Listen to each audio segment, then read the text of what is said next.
Isang matagumpay at pinagpalang pagbati po sa inyo ng mga gili po nating taga-subaybay dito po sa ating pong programang Tinapay ng Buhay. Sa kasalukuyan po ay ako at ang aking pong may bahay si Pastora Henny. Mag-hi ka nga dyan, ma. Mag-ganun ka nga. Ayan, siya dyan. Oh. Ayan, ayan. Katatapos lamang po naming kumain. Pero nandito pa po kami sa parking po ng Philippine Heart Center Hospital. At sabi ko po pwede pang mag-broadcast. So it's about 12:30 ng tanghali. Maraming salamat po sa inyo pong pakikisa sa ating pong programa sa tanghali pong ito. Ito po ang inyong kapatid, kaibigan, kamanggagawa si Bishop Vic Rabara na nagsasabing maraming salamat sa inyong patuloy na panunood, patuloy na pagsubaybay, patuloy na pagla-like at salamat na sineshare ninyo ang inyong mga napapakinggan, napapanood, natututunan sa inyong mga mahal sa buhay at sa inyo pong mga kaibigan. Maraming salamat po. Praise be to God. Naway nasa mabuti kayong kalagayan sa inyo pong mga lugar. Dito po sa ating babasahin sa Mateo Kabanata 3. Kung mapapansin po ninyo ay ang aking pamamaraan po ng pagkuha ng teksto po natin ay systematic. Ano po? So noong Martes ay kahapon ay natapos po yung Malakay. Yun yung huling libro po ng Old Testament. Ngayon susundan natin Mateo. Sa ibang araw ay Lucas.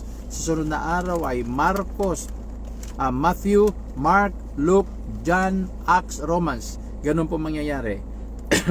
Hanggang sa matapos po ang Book of Revelation. Kapag natapos po sa Book of Revelation, babalik po ako sa Genesis. Pero chapter 4 naman po.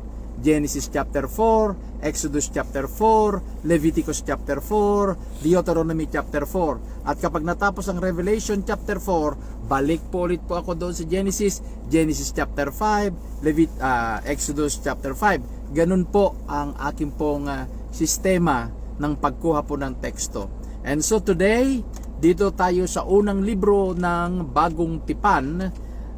At ito po yung Mateo Kabanata 3. Matthew chapter 3. At nais ko pong basahin po itong verses 13 hanggang 17. Matthew chapter 3 verses 13 to 17. Ganito ang ating mababasa. Then Jesus came from Galilee to the Jordan to John to be baptized by him. John would have prevented him, saying, I need to be baptized by you, and do you come to me? But Jesus answered him, Let it be so now, for thus it is fitting for us to fulfill all righteousness. Then he consented. And when Jesus was baptized, immediately he went up from the water, and behold, pansinin niyo po ito, and behold, the heavens were opened to him, and he saw the Spirit of God descending like a dove and coming to rest on him. And behold, a voice from heaven said, This is my beloved Son, with whom I am well pleased.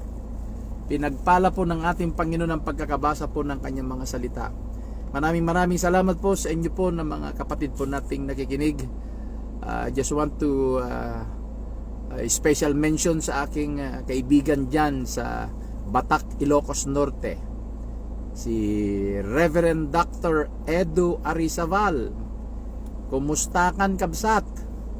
Kumusta tibiyag mo dita? How's your life sentence these days? I hope that all is well with you and your family and the ministry. At sa lahat ng mga sumusubaybay, nanunood at nakikinig, maraming salamat po. Balik po dito sa Mateo Kabanata 3. Alam niyo po, sa usaping buhay Kristiyano, lalo na po sa pinag-uusapang halimbawa po na tinatawag na katuruan o doktrina, isa sa madalas na pinag-uusap-usapan ay patungkol po sa katuruan o doktrina ng tinatawag na Trinity. Na yung sinasabing one God in three persons. One God in three persons. Yun yung sinasabing Trinity. May mga paniniwala na hindi po sila kumbinsido na mayroong tinatawag na Trinity. Ano po? Kaya po mayroon pong paniniwala na tinatawag po na oneness. Oneness. Na anong ibig sabihin ng oneness? Ganito po yon. Illustration. Ako na Diyos halimbawa. Pwede akong magpakilala o pwede akong magpahayag sa tao bilang ama. Pero pwede rin akong magpahayag o magpakilala bilang anak. O dili kaya ay pwede akong magpakilala bilang banal na espiritu. Ibig sabihin, walang tatlong persona, kundi ang tawag sa English ay three manifestations, na pwedeng mag-manifest ang God as Father, as Son, as Holy Spirit, pero walang three different persons. Ang tawag diyan ay oneness. Halimbawa po, ang grupo ni Ginoong Kibuloy. Si Ginoong Kibuloy, ang kanyang paniniwala po ay yung tinatawag na oneness. Ano po? Oneness. Hindi siya naniniwala sa Trinity. Ang kanilang pwedeng gamitin sa inyo na parang logic o mathematical equations ay ganito. Sasabihin sa iyo, tatanungin ka, naniniwala ka ba sa Diyos? Siyempre, ang sagot mo ay yes.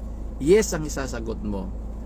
Naniniwala ka ba sa isang Diyos pero lumalabas na tatlong Diyos? Yan ang sasabihin sa iyo. Ito ngayon ang tanongin niya sa iyo. Naniniwala ka ba na ang Ama ay Diyos? Ang isagot mo, yes. Sagot ang isusunod niyang tanong, naniniwala ka ba na si Jesus ay Diyos? Ang isagot mo ay yes. Tapos isang tanong pa niya, naniniwala ka ba na ang banal na espiritu ay Diyos? At ang isasagot mo ay yes. Ito ngayon ang kanyang logic na mathematical equation niya. Sasabihin niya sa iyo ganito, ang Ama ay Diyos, okay, at ang Anak ay Diyos, at ang banal na espiritu ay Diyos. Di tatlo, sabi niya, di tatlo, the Father, the Son, and the Holy Spirit, tatlo. Di sabihin niya sa iyo, di tatlo Diyos mo, at tatlo Diyos mo. Kasi, ganito ang gagawin niya sa iyo. Tatanungin ka niya, 1 plus 1, ang sagot mo ay 2. Plus 1, siyempre ang isasagot mo ay 3. Tama, ano po? 1 plus 1 plus 1 equals 3. Kaya ang sasabihin sa iyo ng mga oneness people, tatlo ang Diyos mo. Ama, Anak, Banal Espiritu, tatlo ang Diyos mo. Siyempre sabi mo, hindi. Iisa lang ang Diyos namin sa tatlong persona. Teka, di ba ang Ama Diyos, ang Anak ay Diyos, ang Banal Espiritu ay Diyos. 1 plus 1 plus 1 equals 3. Diyan ka ngayon dadaliin. Kung gagamitan ka ng mathematical formula, gagamitan mo rin siya na mathematical formula para magkaintindihan tayo. Ito ang sabi mo sa kanya.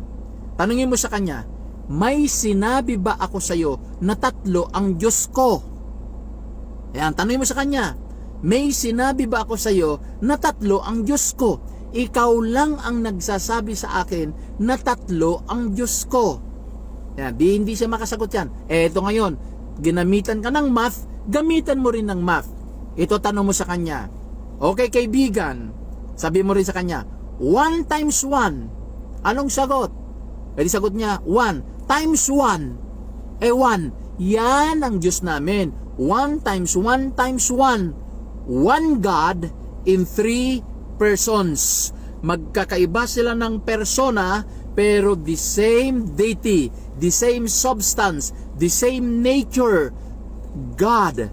Pero yung personality nila ay magkakaiba. So ulitin po natin, pag gagamitan kayo ng math para sa ganun ay sirain nilang ating paniniwala na 1 plus 1 plus 1 equals 3, tatlo ang Diyos mo. Sabi mo sa kanya, ikaw lang ang nagsasabi.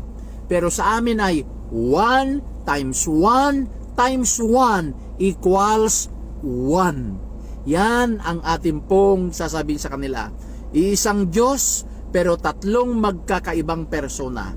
Balik po tayo dito po sa ating binasa, dito po sa Mateo na ating binasa, Mateo Kabanata 3. Ano po mga kaibigan, mga kapatid? Mateo Kabanata 3, at dito natin makikita na napakaliwanag. So, si Jesus ay pumunta kay John the Baptist para siya ay bautismuhan. Hindi pa nga sana papayag si John the Baptist, pero ang sabi ng Panginoon Hesus, dapat gawin natin ito para masunod ang katuwiran, para masunod, matupad ang katuwiran. Kaya pumayag po si John. Ito po, nung pagkatapos na mabaptize sa tubig si Jesus, ang sabi po ay nakita na bumukas ang kalangitan. Bumukas ang kalangitan.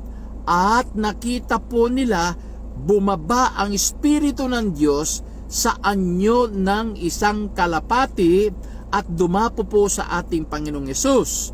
At pagkatapos po yan ay merong tinig na galing sa langit at ang sabi, ito ang aking kinalulugdang anak. Ito ang aking anak. Ito ang aking kinalulugdang anak. Ito ang aking mahal na anak. Ito ang aking kinalulugdan na anak. Kita po natin, doon sa Ilog Jordan, nandun si John the Baptist, nandun si Jesus Christ, binautismuhan niya ng tubig. At pagkatapos po, yung kaganapan, bumuka ang kalangitan, bumaba ang banal na Espiritu, mga kapatid, na bumaba ang banal na Espiritu, ano po, sa form ng isang kalapati. Ano po? Isang kalapati, at dumapo po sa ating Panginoon. Maring dumapo sa balikat ng Panginoon, maring dumapo sa kanyang ulunan ang kalapati na simbolo ng banal na Espiritu. At pagkatapos po nun ay nagsalita ang Ama. Ito ang aking mahal na anak. Ito ang aking kinalulugdang anak. Tingnan niyo po, nagsalita ang Ama at ang sabi niya sa anak, ito ang aking mahal na anak, kinalulugdang kong anak. At ang sabi din, bumaba ang banal na Espiritu. Ano, tingnan niyo po, tingnan niyo yung tatlong persona. Tatlong persona. Si Jesus, nandun binautismo, nandun sa ilog, nagsalita ang Ama sa langit, bumaba ang presensya ng banal na Espiritu sa Panginoong Hesus. One God in 3 persons. Ang Ama'y nagsalita, bumabang banal na Espiritu, at nandun sa tubig ang ating Panginoong Hesus Kristo. Ito mga kapatid ay napakaliwanag na pagsasalarawan o napakaliwanag na pagpapahayag na mayroong isang Diyos sa tatlong persona: Ama, Anak, at Banal na Espiritu. Iba yung Ama, iba yung Anak, at iba yung Banal na Espiritu. Pero ang kanilang katangian, ang katangian po nila, nature nila, substance po nila, essence nila ay Diyos. Pero magkakaiba sila ng personality. Nawa ito po ay maaral pa natin ng mas malalim. Tayo naman na mananampalatayang Kristiyano, maging matalino po tayo at mapagsuri tayo sa mga katuruan, at kinakailangan ito ay nakabase sa banal na kasulatan. Nawa ito pong ating binasa ay magsilbing aral, mensahe na mag-uudyok pa sa inyo, na lalong magsaliksik para lalo pa nating makilala kung sino ang Diyos nating sinasamba, para lalo pa nating makilala ang ating Ama, ating Panginoong Yesus, at ng Banal na Espiritu. Maraming salamat. Ito po ang ating programa, Tinapay ng Buhay. Hanggang sa muli. Pansamantala po ako nagpapaalam, Bishop Vic Rabara, at laging nagsasabi, mahal tayo ng ating Panginoon at pagpalain po tayong lahat, and shalom to everyone. Magandang hapon po sa ating lahat, at nawa po ay maingatan tayo ng ating Panginoon at magpatuloy po tayo na mainit na naglilingkod po sa Kanya. Babay po, pansamantala po.